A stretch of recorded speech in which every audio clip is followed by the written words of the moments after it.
Hey everyone, Viking back with another game. Today we got Z-Warp. This is from Panda Indie Studios. I've been showcasing a lot of their shoot 'em ups lately. This is one that I really wanted to play, and I finally got it, and it didn't disappoint.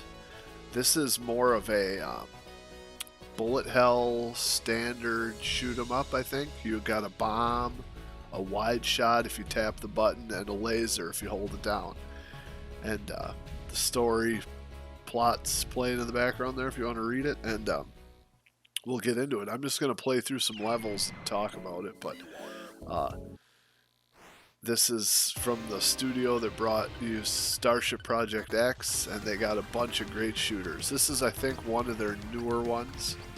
It's called Z-Warp again, and basically you're a ship that is kind of traveling through the inside of a big monster demon. So each stage is based on like a part of the body.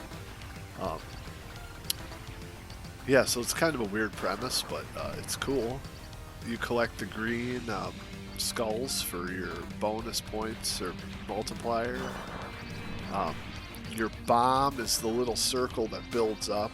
It's the same mechanic that's in Void Gore, one of the other shooters that I have done a video on for these guys. So when that circle fills up and is flashing, you kill everything that's in there. That's the bomb area. So it's pretty cool.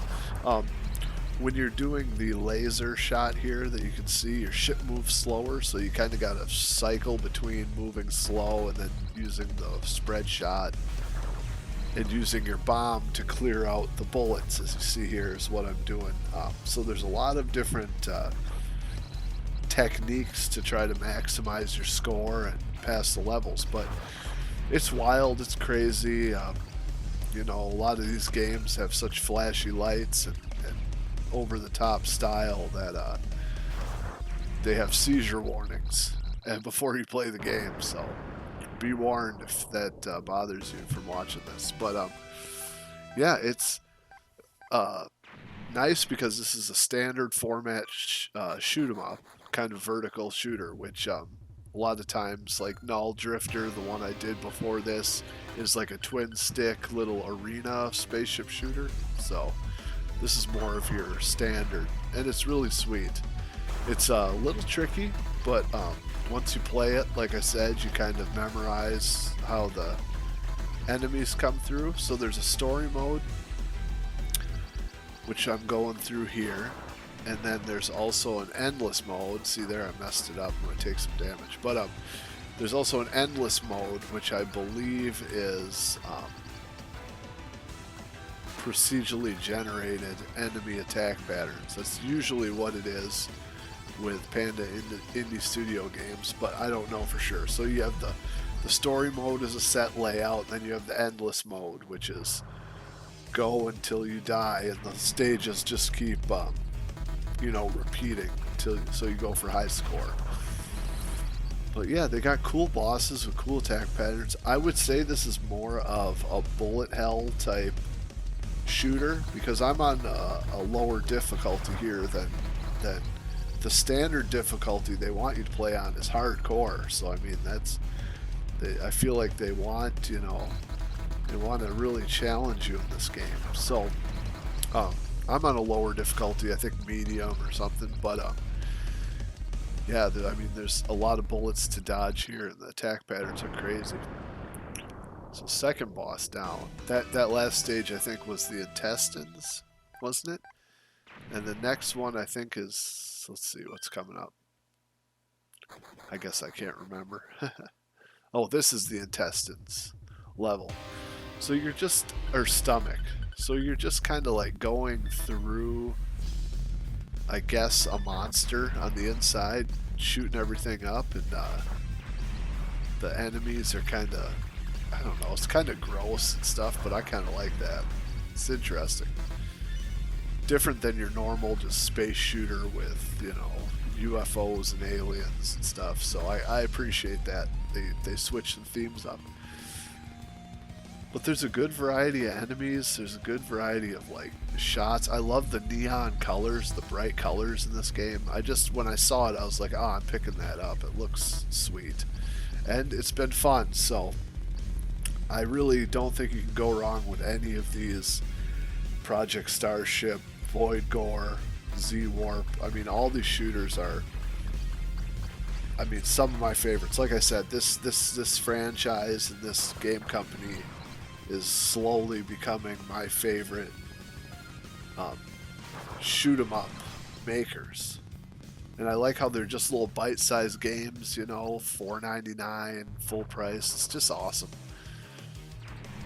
The music in this game is like a rockin', heavy metal, pulse pounding type soundtrack. It kind of reminds me, with the colors like this, it reminds me of the 90s and like the Trauma, Toxic Avenger B-movie type, you know, that kind of just over the top 90s cheese B-movie stuff. That's what this game reminds me of.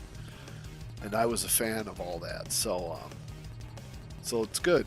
This is, like I said, this is another one that's right up my alley, and the gameplay is rock solid. As you can see here, you know, it's kind of tough as nails with some of these back shots. I mean, what game? I hate it when I don't hate it, but it's hard when the bullets are coming from behind you and you're trying to deal with the boss in front of you. I mean, that's challenging, but it's satisfying when you nail it. So this pattern right here is crazy too. You got to go back and forth. But yeah, this has been a really good game. This is Z-Warp. We'll just let it play out. I guess I'll babble a little more, but solid game, worth the money for sure. And you know, like I said, all the games this company puts out are pretty solid. So I would give, if you like one, I would give other ones a try just to support the company with what they're doing, because they make really solid shooters. Here we're in the, at the heart. I made it through a lot of levels, but I don't have footage. I'm not going to go through the whole game, but every level was pretty good. And died a few times, but you know, that's going to happen. I haven't been playing this game for that long, so I'm not a pro yet. Whoa. And I like the bomb is like on the bomb, it'll kill the enemies if you let it power up all the way. So that's like, that right there is a fair strategy. We're already on the boss. Yeah, the levels are nice and short. I mean, there's nothing to, they're more of like a concentration of bullets and not so long, which is kind of nice. But yeah, I'll let this play out. This is Z-Warp. Like I said, I give it probably a 8.99 out of 10. I like it. It's a little short, and there isn't much customization like on some of their other games. You can switch the color palettes and stuff, but that's fine, because that's why this game had a look that I liked. So I'll give it an 8.9, almost a 9 out of 10. I thought it was fun. Think it's fun, and look forward to seeing what's next. So take care of yourselves. As always, this is Z-Warp and Viking out of here. Take care of yourselves. Bye.